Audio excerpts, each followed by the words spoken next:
प्रिय छात्र, आज हम 10वीं के संस्कृत विषय जो सेमुसी पुस्तक है उसका बुद्धिर बलवती सदा इस विषय को पढ़ेंगे। इस विषय में जीवन में बुद्धि का क्या महत्व है इसके बारे में चर्चा की गई है।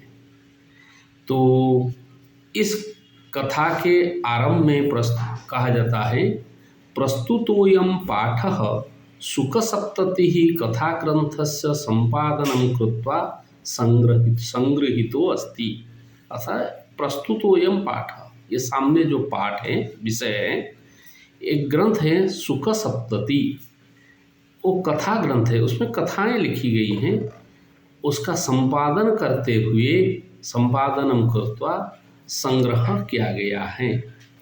अत्र पाठांशे स्व लघुपुत्राभ्यां सह काननमार्गेण पितृगृहं प्रति गच्छन्त्याः बुद्धिमतीति नाम्न्याः महिलायाः मतिकौशलं प्रदर्शितो वर्तते। इसका अर्थ है, अत्र मतलब यहाँ, पाठ्यांश, इस पाठ्यभाग में, इस भाग में, इस कथा में क्या किया गया है? स्वलघुपुत्राभ्याम, स्वस्य स्वलघुपुत्राभ्याम, अपना छोटे छोटे दो बेटों के साथ सहयोग, पुत्राभ्याम में सहयोग में तृतीया विभक्ति हुई है।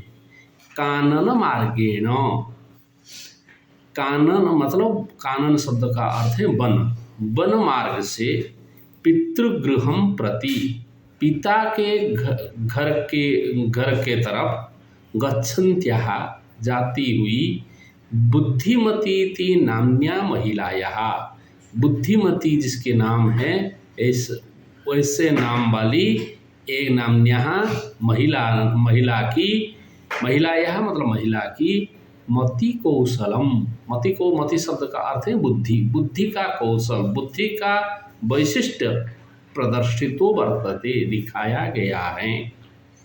या मतलब या सर्वनाम है यत् शब्द का, तो या मतलब जो महिला पुरतः समागतम सिंहम अपि, सामने आया हुआ शेर को भी, सिंह को भी, भीतिम उत्पाद्य, उसका भय उसके मन में, शेर को भी डरा करके, भय दिखा करके, ततः निवारयति, वहाँ से भगा देती है।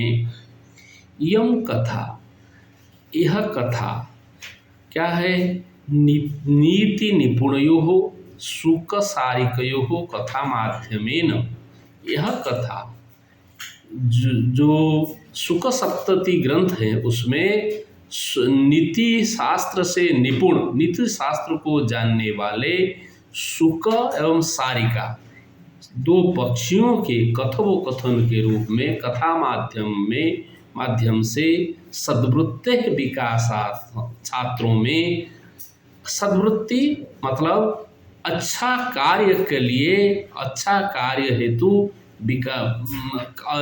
सद्वृत्ते है, सद्वृत्ते मतलब अच्छा कार्य है, कार्य के विकास हेतु प्रेरित करता है। अब कथा शुरू होते हैं। अस्ति देउलाख्यो ग्राम, एक गांव है जिसका नाम है देउल।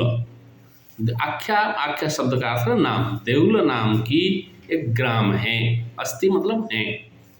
तत्र राजसिंह नाम राजपुत्रः बसति स्म, तत्र मतलब वहाँ, उस गांव में, राजसिंह नाम राजपुत्रः, राजसिंह जिसका नाम है, ऐसे नामधारी राजपुत्र बसति स्म, राजपुत्र, राजा के बेटा रहते थे। राजपुत्र में कौन सा? राज्ञः पुत्रः राजपुत्रः, षष्ठी तत्पुरुष समास है।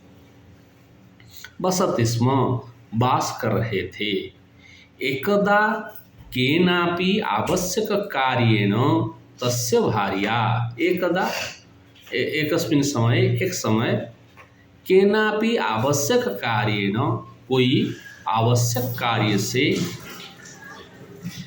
तस्य भार्या, तस्य मतलब राजसिंह जो राजपुत्र थे उनके भार्या, भार्या शब्द का अर्थ है पत्नी। भार्य पत्नी के अन्य नाम है भार्या, क्योंकि जिनकी भरण की जाती है वो भार्या होती है।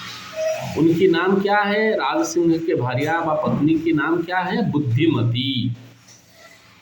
पुत्र द्वयोपेता, दो पुत्रों के साथ। उपेत मतलब युक्त, उपेत शब्द का अर्थ है युक्त। पुत्र द्वयों से युक्त होकर मिलकर पितुर्गृहम प्रति चलिता। पितुर्गृहम, पितुः गृहम पितुर्गृहम, पिता के घर के प्रति तरफ चलिता, जाने लगी, गई थी। मार्गे गहन कानने सा एकम व्याघ्रम ददर्श। मार्गे माने रास्ते में, गहन कानने घोर जंगल में, घोर वन में। कानन मतलब मैंने पहले कहा था वन, घोर, गहन मतलब है घोर वन में। सा मतलब वो जो बुद्धिमती नाम महिला, वो एकम व्याघ्रम ददर्श, एक बाघ को देखी थी, एक बाघ को देखने लगी थी। सा व्याघ्रम आगच्छन्तम दृष्ट्वा, सा मतलब वह महिला, आगच्छन्तम व्याघ्रम आगच्छन्तम, आता हुआ बाघ को दृष्ट्वा देख करके। आगच्छन्तम आ उपसर्ग, गम धातु हो, शत्रु प्रत्यय है। द्वितीय विभक्ति में आगच्छन्तम, व्याघ्रम दृष्ट्वा, दृश्य धातु से त्वच प्रत्यय करेंगे, दृष्ट्वा। धार्ष्ट्र्यात् पुत्रो, धार्ष्ट्र्यात् मतलब तत्क्षणात्, शीघ्रेण। पुत्रो चपेटया प्रभृत्य जगाद, दोनों बेटों, पुत्रों द्विवचन है, दो बेटे, दो लघु बेटे उनके साथ थे, दोनों बेटों को चपेटया थप्पड़ के साथ, प्रभृत्य पीट करके, जगाद, गद धातु से लिट लकार में जगाद पाए, कही, कहने लगी। क्या कहने लगी? कथम एकैकशो व्याघ्र भक्षणाय कलहम कुरुतः। कथम क्यों, एकैकशः एक एक, व्याघ्र भक्षणाय, तुम कह रहे हो मैं एक पूरा वाघ खा जाऊंगा, दूसरा कह रहे हैं पूरा वाघ खा जाऊंगा।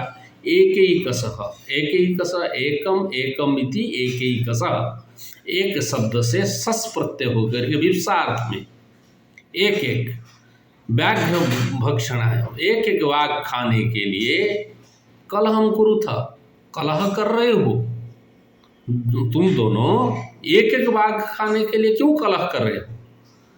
अयम एकस्तावत् विभज्य भुज्यताम, ये तो बाघ एक ही है, तावत तब, दोनों बांट कर खा लो, विभज्य भाग भाग करके बांट करके खा लो। अब एक एक बाघ खाने के लिए क्यों अपने में लड़ाई कर रहे हो? ये महिला ने कहने लगी। पश्चात अन्यो द्वितीय कश्चित लक्ष्यते, एक आया है, एक को बांट कर खा लो, फिर बाद में दूसरा ढूंढेंगे, दूसरा मिलेगा, दूसरा खाएंगे। पश्चात अन्य, अन्य मतलब इतरः, बाद में दूसरा, द्वितीय कश्चित लक्ष्यते अन्वेषणम कुर्मः, और दूसरे को ढूंढेंगे।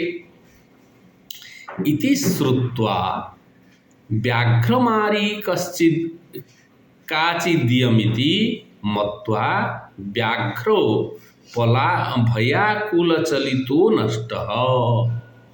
यह बात, इति श्रुत्वा, यह बात सुन करके, व्याघ्रमारी कश्चिद इयमिति मत्वा, व्याघ्रम मारयति इति व्याघ्रमारी, ये महिला कोई मनुष्य जाति है, ऐसा है जो बाघ को मारकर खा जाती है, बाघ को मारकर खाने वाली कोई महिला है, ऐसे सोच करके इसे व्याघ्रम मारयति, व्याघ्र को मारने वाली, ऐसे कश्चित इयमिति, कोई यह है, ऐसे सोच करके, मत्वा सोच करके,